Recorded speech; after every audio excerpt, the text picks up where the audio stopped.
हर माँ का सपना होता है कि उसके गर्भ में पल रहा बच्चा बहुत बुद्धिमान हो। क्या आप भी अपने गर्भ में पल रहे बच्चे को बुद्धिमान बना सकते हैं अपनी कुछ एक्टिविटीज या डाइट के द्वारा? नमस्कार, मैं डॉक्टर पूजा रावल, गुरुजी रावल हॉस्पिटल सोनीपत से आज आपसे यही डिस्कस करूंगी। तो वीडियो के एंड तक बने रहिए और बीच में मत स्किप करिए। कुछ ऐसी प्रैक्टिसेस और एक्टिविटीज जिससे आपका बच्चा इंटेलिजेंट हो, क्योंकि वो आपको सुन सकता है, महसूस कर सकता है। तो क्या क्वालिटीज आप उसमें गर्भ के दौरान ही इनकलकेट कर सकते हैं, ये डिस्कस करते हैं। आपके हाथ में है कि आप अपने बच्चे को कितना बुद्धिमान बना सकते हैं।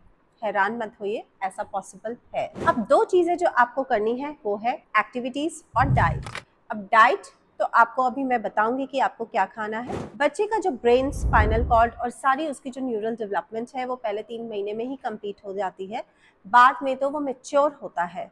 तो आपने पहले 3 महीने में क्या काम करने हैं जिससे आपके बेबी का ब्रेन शार्प हो, मैं बताती हूँ। आप जानते हैं 4th मंथ ऑनवर्ड्स तो बच्चा आपकी बातें भी सुन सकता है, समझ सकता है। तो जो आप बच्चे को सुनाना चाहते हैं आप वो उसे अगर बोलेंगे तो वो सुनेगा। आपने इन सब के लिए ब्रेन स्टिमुलेशन एक्टिविटीज करनी है। इन एक्टिविटीज से आपका स्ट्रेस लेवल कम होगा, आप बहुत काम एंड कंपोज्ड रहेंगे और आप फोकस्ड रहेंगे। इन सब एक्टिविटीज को करने से आपका बेबी भी काम कंपोज्ड रहेगा और वो भी फोकस्ड बनेगा। पहली एक्टिविटी है मंडला आर्ट। मंडला आर्ट में छोटे छोटे सर्कल्स में सुंदर सुंदर कलर्स भरे जाते हैं, जिससे आपका भी ब्रेन स्टिमुलेशन होता है और बेबी का भी ब्रेन स्टिमुलेशन होता है।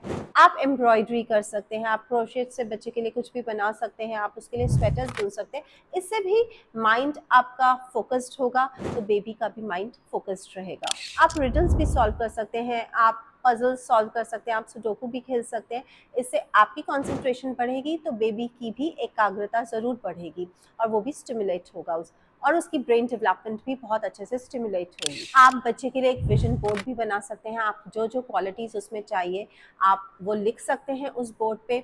आप बच्चे से बात करिए, वो आपको सुनता है, आप अच्छी अच्छी बातें करिए, उसे रामायण का पाठ करके सुनाइए।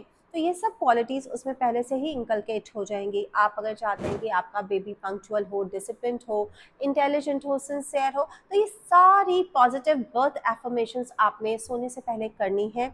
और मानिए इट वर्क्स। आप बेबी से बात करेंगी तो आपका और उसका बॉन्ड और गहरा होगा, वो बहुत सेफ और सिक्योर फील करेगा आपके अंदर। और ये सिर्फ आपकी ही जिम्मेदारी नहीं है, जो बेबी के फादर हैं वो भी अगर बच्चे से बात करें, टमी पे हाथ रखें, कांटेक्ट बनाने की कोशिश करें तो बच्चा उनकी भी आवाज़ को रिकग्नाइज करेगा, उनके हक को भी रिकग्नाइज करेगा और उनसे भी बॉन्ड डेवलप होगा उसका।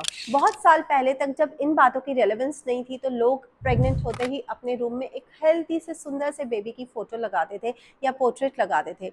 ये सब वही चीज़ें हैं, आपको अब इनको और अच्छे से करना है। आप अपनी फ़ोटोज़ कलेक्ट करके बेबी की फर्स्ट हार्ट बीट की फ़ोटो, बेबी के अनॉमली स्कैन की फ़ोटो भी अपने रूम में लगा सकते हैं। अब ये तो हो गई कॉग्निटिव डेवलपमेंट की बातें। अब आपने क्या न्यूट्रिशन लेना है, कैसी डाइट लेनी है ताकि आपका बच्चा हेल्दी रहे।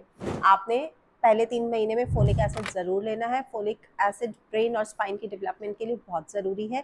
आपने ग्रीन लीफी वेजिटेबल्स ज़रूर खाने हैं। आपने एवोकाडो जैसे सुपर फूड्स भी खाने हैं। आपको अपनी डाइट में ओमेगा 3 फैटी एसिड्स भी इंक्लूड करने हैं, क्योंकि जो न्यूरॉन्स के लेवल पे जो इंटीग्रेशन चलती है उसमें ओमेगा 3 फैटी एसिड्स बहुत इंपॉर्टेंट रोल प्ले करते हैं। वॉलनट्स, फ्लैक्स में, फिश में ओमेगा 3 फैटी एसिड्स बहुत ज़्यादा होते हैं। आप अपनी डाइट में इसको इंक्लूड कर सकते हैं। आप एक्स्ट्रा सप्लीमेंट्स भी मार्केट से ले सकते हैं। प्रोटीन पाउडर्स भी कुछ आते हैं, they are enriched with omega 3 fatty acids, आप वो भी ले सकते हैं। आयरन भी आपने अपनी डाइट में इंक्लूड करना है। अगर आपका हीमोग्लोबिन कम है तो बेबी को भी अच्छे से न्यूट्रिशन नहीं मिलेगा। विटामिन सी भी आपने भरपूर मात्रा में लेना है।